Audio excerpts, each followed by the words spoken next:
Greeting everyone and welcome to this video of ISO 17025 series. In this video we will be talking about the general requirements, and the general requirements is divided into two elements, 4.1 which is impartiality and 4.2 which is confidentiality.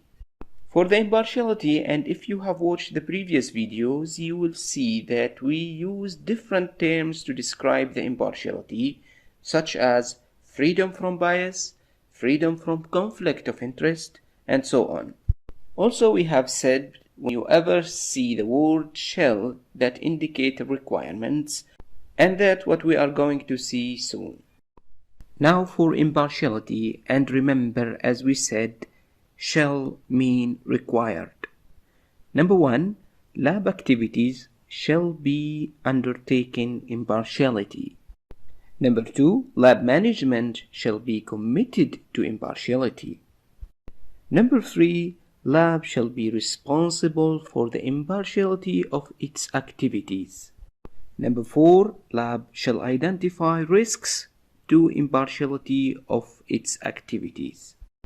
Number 5, if the risks to impartiality is identified, then the lab shall be able to demonstrate how to eliminate or minimize that risk.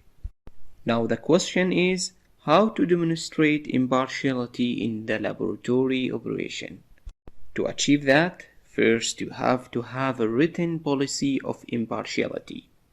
Second, you have a documented procedures or SOP on identifying risks to impartiality and handling impartiality. Also to have a written code of conduct for all level of personnel. That means include the management as well. Finally, you can check the ISO 14065 guidance for impartiality. 4.2 confidentiality. Lab is responsible for the management of all information acquired during its activities. This means the customer approval must be obtained first before releasing any information to a third party.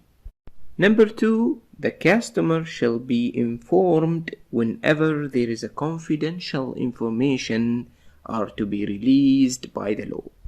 Number 3, information about customer from a third party shall be confidential between the lab and customer. The third party shall remain unknown to customer unless agreed.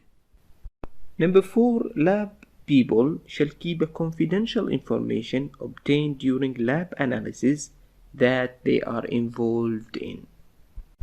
Now the question is, how to manage confidentiality in laboratory operation?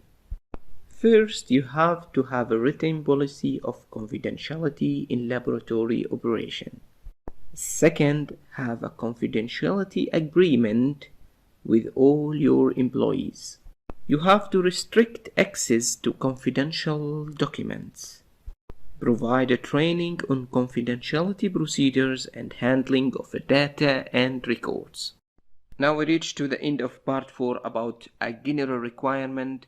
We are going to meet in the next part about structural requirement. Till that time, have a nice day.